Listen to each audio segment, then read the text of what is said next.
السلام علیکم ورحمۃ اللہ وبرکاتہ ناظرین تسی پہ ویکھدے ہو سوکی ٹی وی میں تہاڈا میزبان ملک محمد نواز سوکی حاضر خدمت ناظرین یہ سوسائٹیوں کا اور قبضہ مافیوں کا والے جو لوگ ہیں بہت آگے جا رہے ہیں لیکن اللہ نے لاٹھی بھی بڑی بے آواز ہوندی ہے کچھ دن پہلے ایک اسلام آباد سی ڈی اے دے جج صاحب کوئی انہوں نے فیصلہ سنایا بڑی ہلچل مچی اس حوالے دے نال میں ساڈے پیارے دوست جناب شمشاد ماگٹ صاحب بڑے سینئر اس مسئلے تے بڑی گہری نظر رکھتے ہیں تے میں اج انہوں نے زحمت دیتی ہے اپنے السلام علیکم سر وعلیکم السلام بڑی مہربانی بھائی جی تساں ٹائم دیتا وے اچھا اے ساڈے ذرا ناظرین نوں دسو کہ اے جڑا فیصلہ آیا بڑے لوگ حیران ہوں کہ پہلی باری کوئی اس طرح تاریخی فیصلہ آیا تے کی جناب تسی تے بڑی نظر رکھتے ہو اصل میں سوکی صاحب لوگ اس لیے حیران ہیں کیونکہ ہمارے زیادہ تر جو ہیں عدالتیں خاص کر لینڈ گریبرز کے خلاف اس قسم کے فیصلے نہیں کرتی اور زیادہ تر لینڈ گریبرز جو ہیں وہ کیس ایف آئی اے میں ہو یا نیب میں ہو یا کہیں بھی ہو بے شک احتساب عدالتوں میں سالہ سال پڑا رہتا ہے ان کے خلاف فیصلے نہیں ہوتے یا وہ پلی بارگین کر کے نکل جاتے ہیں تو یہ ایک بنیادی طور پہ تو درختوں کی کٹائی کا معاملہ تھا یا جو نالے کی زمین کو گھیرا گیا یہ اس کا معاملہ تھا اس میں جو 10% جو حصہ یہ سی ڈی اے نے اپنی رپورٹ میں لکھا تھا کہ اس میں جو فیز 8 ہے اس میں چودھری عثمان جو ہے غوری ٹاؤن کا جو سی او ہے کہ وہ 10% حصے دار ہے اس نے 2.5 ارب کے پلاٹ وہاں سے کاٹے اور باقی نقصانات ہوئے 10% سے 90% کا تو جو ہے جو چودھری عبد الرحمان جس نے یہ غوری ٹاؤن شروع کیا تھا اس وقت ان کے ساتھ راجہ علی اکبر صاحب بھی ہوا کرتے تھے جو وفات پا چکے ہیں لیکن چودھری عبد الرحمان موجود ہے وہ چودھری عبد الرحمان جو ہے وہ بڑا شاطر آدمی ہے اچھا تو یہ چونکہ چودھری عثمان اس کے پاس ملازم تھا سرویر تھا تو اب چونکہ اس کو پتا تھا کہ کسی بھی وقت قانون جو ہے وہ اس کو شکنجے میں لے سکتا ہے لہٰذا اس نے آخری وقت میں جب بھینس کا سارا دودھ اس نے پی لیا اس کو نچوڑ لیا تو اس نے چودھری عثمان کو آگے کر دیا اب چودھری عثمان چونکہ ایک نوجوان ہے اس کا یہ خیال تھے کہ وہ بڑا ایک سوسائٹی کا مالک بن کے ابھرے گا اس عمر میں ہوتا بھی ہے اور اس نے بڑی کوشش بھی کی کہ غوری ٹاؤن میں آپ نے دیکھا ہے کہ وہاں پہ اس نے وہ مسافروں کے آنے جانے کے لیے بڑی گاڑیاں بھی چلائیں اور لوگوں کو صحت کی سہولتیں دینے کے لیے لیبارٹریاں بھی بنوائیں لیکن یہ جو وہاں پہ درختوں کی کٹائی کے حوالے سے اور دوسری جو لاقانونیت ہوئی تھی اور پھر عدالت نے اگر آپ اس کا فیصلہ پڑھیں نا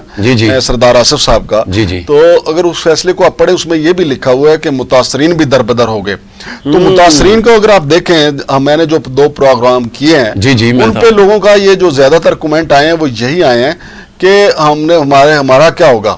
ہم نے تو پیسے بھی دیے ہمیں پلاٹ نہ ملے لیکن اس کا میں یہ ذاتی طور پہ سمجھتا ہوں کہ عدالت کے روبرو چونکہ کیس جو آیا سی ڈی اے کی طرف سے وہ کیس تھا چودھری عثمان سے متعلق لہٰذا عدالت نے چودھری عثمان سے متعلق فیصلہ سنایا اور اب چونکہ معلوم ہوا ہے کہ فاضل عدالت نے فاضل سینئر اسپیشل مجسٹریٹ نے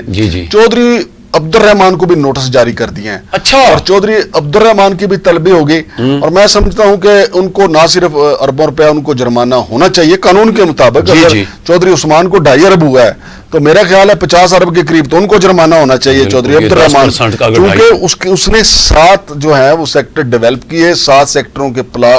وہاں سے وہ کدھر گئے جو تھے اپنے درخت جو تھے پھر چائنا کٹنگ ہوئی پھر متاثرین کے پیسے ہیں بڑا ظلم ہوا ہے یہاں پہ غوری ٹاؤن میں جو ابھی تک لیگل بھی نہیں ہے سی ڈی آئی روز ایک نوٹس جاری کر دیتی ہے یہ انلیگل ہے تو یہ سارے معاملات ہیں کہ آخر اس مسئلے کا حل کب نکلے گا وہ تب نکلے گا جب اصل ملزمان جو ہے وہ کٹہرے میں آئیں گے جیسے پنجابی کی مثال ہے اس میں تو یہ ہوا ہے کہ نہانے والے پھنس گئے ہیں واردات والے تو بھاگ گئے ہیں ہاں جی تو یہ گل ہے جی کہ کیونکہ جناب تسی تو بڑی گہری نظر رکھتے ہو تو یہ دا مطلب ہے جڑا اصل پیچھے مافیا وہ اجے پیچھے پیا ہوا ہے یہ تو 2.5 ارب تو اے ہوا ہے نہیں آپ پیچھے تو اس کو نہ کہیں کیونکہ فاضل عدالت نے ان کو بھی طلب کر لیا نوٹس ان کو بھی جاری ہو گئے ہیں ہاں جی نوٹس ان کو بھی ہو گئے ہیں اچھا اور میرا یہ خیال ہے کہ اس عدالت نے جو سٹیپ لیا ہے اس سے نہ صرف متاثرین کو بڑا حوصلہ ملے گا بلکہ سی ڈی اے کے میں موجود جو کالی بیڑے ہیں ان کی بڑی حوصلہ سیکھنی ہوگی چونکہ مجھے پتا ہے کہ سی ڈی اے کے اپنے لوگ یہ مل کے ساری وارداتیں کرتے ہیں ہمارے جنگل کے جنگل جو اسلام آباد کی خوبصورتی کو ختم کرنے میں جو ہاتھ ہے وہ سی ڈی اے کے اپنی کالی بیڑوں کا ہاتھ ہے